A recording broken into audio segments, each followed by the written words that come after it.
మాజీ మంత్రి బొత్స సత్యనారాయణ ఒక సంచలనమైన ఆరోపణ చేశాడు. అదేంటంటే నా మీద హత్యాయత్నం, నన్ను చంపాలని కొంతమంది చూస్తున్నారు అనేది ఆయన ప్రధానమైన ఆరోపణ. ఇది ఇప్పుడు సంచలనంగా మారింది. సో, ఆయన ఆల్రెడీ మనకు తెలుసు, పేర్ని నాని మీద కూడా కేసు పెట్టారు. ఇంకొక 29 మంది కూడా కేసు పెట్టారు.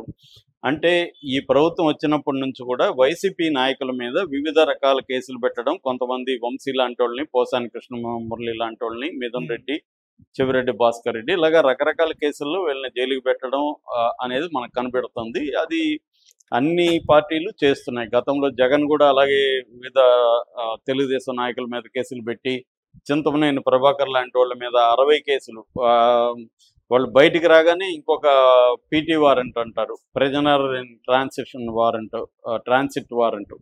ఈ ప్రిజనర్ ఇన్ ట్రాన్సిట్ వారెంట్తో, పీటీ వారెంట్తో మళ్ళీ అరెస్టులు చేసి లోపలేయడం. ఇలా అది జగన్ పెద్ద ఎత్తున చేశాడు. ఇప్పుడు తెలుగుదేశం ఇంకా దాన్ని ఇంకొంత డిగ్రీ పెంచింది. రెడ్ బుక్ రాజ్యాంగం అని వాళ్ళు అంటున్నారు కదా, దానికి తగినట్టే వీళ్ళు ఇంకొక సిస్టమేటిక్గా, మోర్ ఆర్గనైజ్డ్గా, ఎందుకంటే వైసీపీతో పోలిస్తే తెలుగుదేశం వెరీ ఆర్గనైజ్డ్, వీళ్ళ లీగల్ నెట్వర్క్ చాలా బాగుంటుంది. పైగా వీళ్ళకి సుప్రీంకోర్టు టాప్ 10లో ఉండే సిద్ధార్థ లూత్రా గైడెన్స్ ఉంది. సో అందువల్ల వీళ్ళు మోర్ ఆర్గనైజ్డ్గా, మోర్ సిస్టమేటిక్గా డిగ్రీస్ని పెంచి చేస్తున్నారు. సో అందువల్ల ఇప్పుడు వైసీపీ నాయకులు దీన్ని ఎదుర్కొంటున్నారు. వాళ్ళు కూడా సిద్ధం అయిపోయారు. మనం జైలుకి వెళ్లాల్సి ఉంటుంది, మనం మీద హరాస్మెంటు భరించాల్సి ఉంటుంది. ఇంకా ఆల్రెడీ 17 నెలలు అయిపోయింది. కొద్ది రోజులు భరిస్తే ఎలక్షన్లు వస్తాయి, ఆ టైంలో మనల్ని వీళ్ళేం చేయరు, సింపతి వస్తుందని. కాబట్టి ఇంకో 1.5 ఇయర్ కొద్దిగా భరించాలి మనం అన్న దాంతో వీళ్ళు కూడా రెడీ అయిపోయారు. క్లారిటీ ఉంది వాళ్ళకి కూడా. సో అందువల్ల ఇప్పుడు మెల్లమెల్లగా ఏమైనారంటే జగన్ అండ్ పార్టీ వాళ్ళు కూడా దీన్ని ఎదుర్కోవడానికి ప్రజల సమస్యల అని కేంద్రంగా తీసుకొని ఈ ప్రభుత్వం మీద పోరాడాలని డిసైడ్ అయ్యారు. ఎంత వ్యతిరేకత వస్తుంటారా అనేది, ప్రజల సమస్యల మీద కానీ మనం పోరాడితే, ఆ ఇష్యూలో మనల్ని నిర్బంధం చేస్తే అప్పుడు ప్రజల్లో మనకి సింపతి వస్తుంది, ప్రజల్లో ఈ ప్రభుత్వం మీద వ్యతిరేకత వస్తుంది అన్న ఒక స్ట్రాటజీతో వైసీపీ రంగంలో దిగింది. బేసిక్గా వాళ్ళ వ్యక్తిగత ఇష్యూలు కాకుండా ప్రజల సమస్యల మీద పోరాడాలి అన్న ఒక ప్లాన్తో వాళ్ళు చేశారు. దాంతో అనుకోకుండా వాళ్ళకి మెడికల్ కాలేజీ మీద తెలుగుదేశం చేసిన ఒక తప్పు వల్ల అది వాళ్ళకి ఇష్యూ ఉపయోగపడింది. ఈ లోపల కల్తీ మద్యం మొలకల చెరువులో జరిగింది, అది ఒక ఇష్యూ ఉపయోగపడింది. ఇక ఎట్లాగూ వీళ్ళు ఇచ్చిన హామీలు నెరవేర్చలేని పరిస్థితి, బడ్జెట్ లేదు కాబట్టి అది ఉంది. అట్లాగే అమరావతి మీద ఫోకస్ చేస్తున్నారన్న ఒక ఆస్పెక్ట్ ఉంది. ఇవన్నీ పెట్టుకొని వాళ్ళు రంగంలో దిగారు. దీన్ని ఎట్లా రానియకుండా చేయాలని తెలుగుదేశం కూటమి ప్రభుత్వం కూడా ఎక్కడికక్కడ కేసులు పెట్టడం, అరెస్ట్, ఇదొక్కటే మెథడ్లోనే వెళ్తున్నారు. వీళ్ళ దగ్గర ఇంకా వేరే ఆయుధాలు లేవు. కేసులు పెట్టడం, వాళ్ళని అరెస్ట్ చేయడం అన్న ఒక ఆయుధం పెట్టుకొని వీళ్ళు వెళ్తున్నారు. ఆ ఆయుధం ఎంతవరకు వర్కౌట్ అవుతుంది అనేది ఇవాళ డౌట్గా ఉంది. ఈ నేపథ్యంలో ఒక పక్క పేర్ని నాని మీద కేసులు పెట్టారు ఈరోజు. అతన్ని ఏమన్నా అరెస్ట్ చేస్తారు? ఆయన నిన్ననే ప్రెస్ మీట్లో చెప్పారు, నేను రెడీగా ఉన్నాను అరెస్ట్ చేస్తే.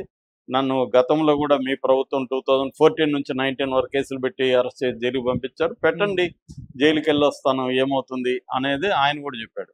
అంటే వైసీపీ వాళ్ళు ఎలా ఉన్నారంటే, మా టోకన్ వచ్చినప్పుడు పిలిస్తే మేము వెళ్ళాలి సార్, రెడీగా ఉన్నామని చెప్తున్నారు. అలాగా వాళ్ళు సిద్ధమైపోయారు. ఇప్పుడు బొత్స సత్యనారాయణ ఒక సంచలనమైన ఆరోపణ ఎందుకు చేశాడంటే, అక్కడ విజయనగరంలో అమ్మవారి ఉత్సవాలు జరుగుతున్నాయి. సిరిమాను సంబరం అని అంటారు. ఈ సిరిమాను సంబరంకి ఆయనకి ఆహ్వానం ఉంది. ఆయన వస్తున్నాననేది ముందుగా, అంటే లోకల్గా ఉన్నప్పుడు ఎమ్మెల్సీ కాబట్టి ప్రోటోకాల్ ప్రకారం ఎమ్మెల్సీలకు కూడా లోకల్ కమిటీల, ఉత్సవ కమిటీలు ఆహ్వానం ఉంటాయి. అప్పుడు ఆయన వస్తున్నప్పుడు ఒక ఎమ్మెల్సీ కాబట్టి ఆయనకి మినిమం ప్రోటోకాల్ ప్రకారం సెక్యూరిటీ అవి పోలీసులు కల్పించాలి. ఆయన చెప్తున్నది ఏమంటే, ఏమీ నాకు కల్పించలేదు, అసలు జీరో, నాకు, నేను ఒక ఎమ్మెల్సీని, మినిమం నాకు కల్పించాలి, కానీ నాకు ఏమీ కల్పించలేదు పోలీసులు అనేది ఒక ఆరోపణ. రెండవది, అంటే అర్థమేమి, నా మీద ఎవరన్నా అటాక్ చేసినా కూడా రక్షణ లేదు నాకు. సో ఇండైరెక్ట్ గా వాళ్ళు నన్ను ఎవరైనా చంపాలనుకుంటే చంపండ్రా అన్నట్టుగా వదిలేశారు. సో ఇండైరెక్ట్ గా నన్ను హత్య చేయడానికి వీళ్ళు ప్లాన్ చేస్తున్నారు అనేది ఆయన ఆరోపణ. రెండవది ఏంటంటే, ఈ సిరిమాన సంబరాన్ని చూసేదానికి ఒక వేదిక ఏర్పాటు చేశారు. ఆ వేదిక కూలింది. కూలి ఎమ్మెల్సీ సురేష్ బాబు కూడా గాయపడ్డాడు, వీళ్ళ ఎమ్మెల్సీ.